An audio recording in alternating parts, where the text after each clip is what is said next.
Hi అండి, నమస్తే. నేను మీ Sandhya. Welcome back to lights on food and blogs. ఎండు నెత్తల కర్రీని ఎలా ప్రిపేర్ చేసుకోవాలో చూద్దామండి. నీచు వాసన లేకుండా చాలా సింపుల్గా టేస్టీగా ఎలా ప్రిపేర్ చేసుకోవాలో ఈ వీడియోలో చూద్దాం. ముందుగా 100 గ్రాముల నెత్తలు అయితే తీసుకున్నానండి. వీటికి తల తోక అయితే తీసి పెట్టుకోవాలి.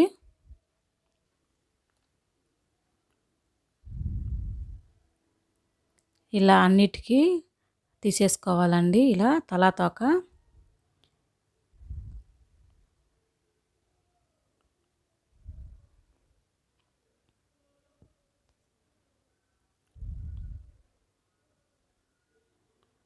ఇలా తీసేసుకున్నాక స్టవ్ ఆన్ చేసి స్టవ్ మీద పెట్టుకొని మీడియం ఫ్లేమ్లో ఒక 3 నిమిషాల పాటు ఫ్రై చేసుకోవాలండి. ఇలా ఫ్రై చేయడం వల్ల నీచు వాసన ఉండదు, అలాగే ఉసుక ఏదైనా ఉన్నా రాలిపోతుందండి. చూడండి, 3 నిమిషాల తర్వాత కలర్ కూడా చేంజ్ అయింది. ఇప్పుడు ఈ వేడిలోనే వాటర్ పోసుకొని ఒక 3 నిమిషాల పాటు నాననివ్వాలండి.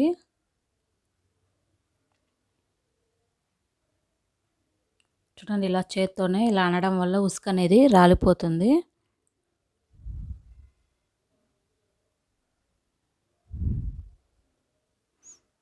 మూడు నిమిషాలు అయిపోయాయండి. ఇప్పుడు వీటిని ఒకసారి ఇలా కడుక్కొని వాటర్ అనేది తీసేసి మళ్ళీ వాటర్ పోసుకొని శుభ్రంగా క్లీన్ చేసుకోవాలి.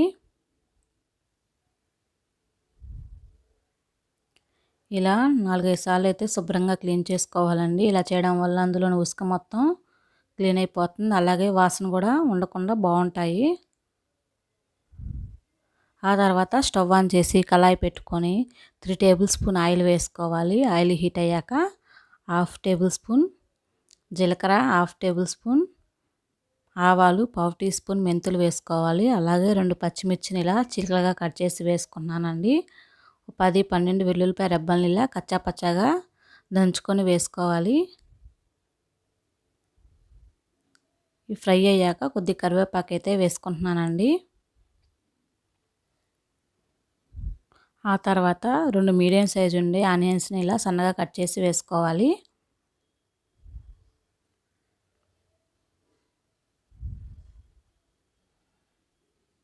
ఈ ఆనియన్స్ సగం ఫ్రై అయ్యాక ఇందులోనే 2 టమాటాలని ఇలా చిన్న చిన్న ముక్కలుగా కట్ చేసి వేసుకుంటున్నాను. ఇప్పుడు ఇందులోనే రుచికి సరిపడా సాల్టు, ఒక చిటికెడు పసుపు, 1 టేబుల్ స్పూన్ కారం, 1/2 టేబుల్ స్పూన్ గరం మసాలా వేసుకొని కలుపుకోవాలండి.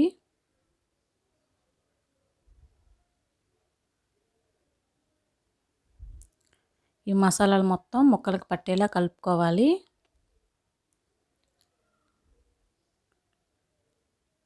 చూడండి, టమాటాలు మొత్తం బాగా మెత్తగా ఉడికిపోవాలండి. ఆ తర్వాత నానబెట్టుకున్న చింతపండు పులుసుని అయితే వేసుకోవాలి, పులుపుకి తగ్గట్టు.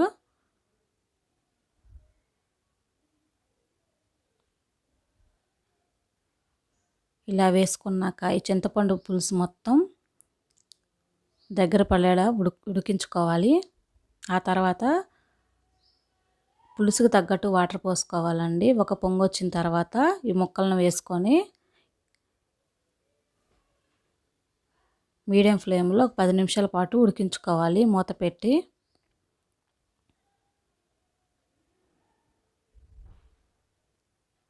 చూడండి, 10 నిమిషాల తర్వాత కర్రీ అయితే ఉడికిపోయిందండి. ఇప్పుడు ఒక గుప్పెడు కొత్తిమీర అయితే వేసుకుందాం. వేసుకొని మరొకసారి కలుపుకోవాలి. చూడండి, నెత్తల కర్రీ అయితే రెడీ అయిపోయిందండి. చాలా బాగుంటుంది, ఒకసారి ట్రై చేయండి. ట్రై చేసి ఎలా ఉందో కామెంట్ చేయండి. అలాగే ఇలాంటి మంచి మంచి వీడియోస్ మీకు కావాలనుకుంటే మన ఛానల్ని సబ్స్క్రైబ్ చేసుకోండి.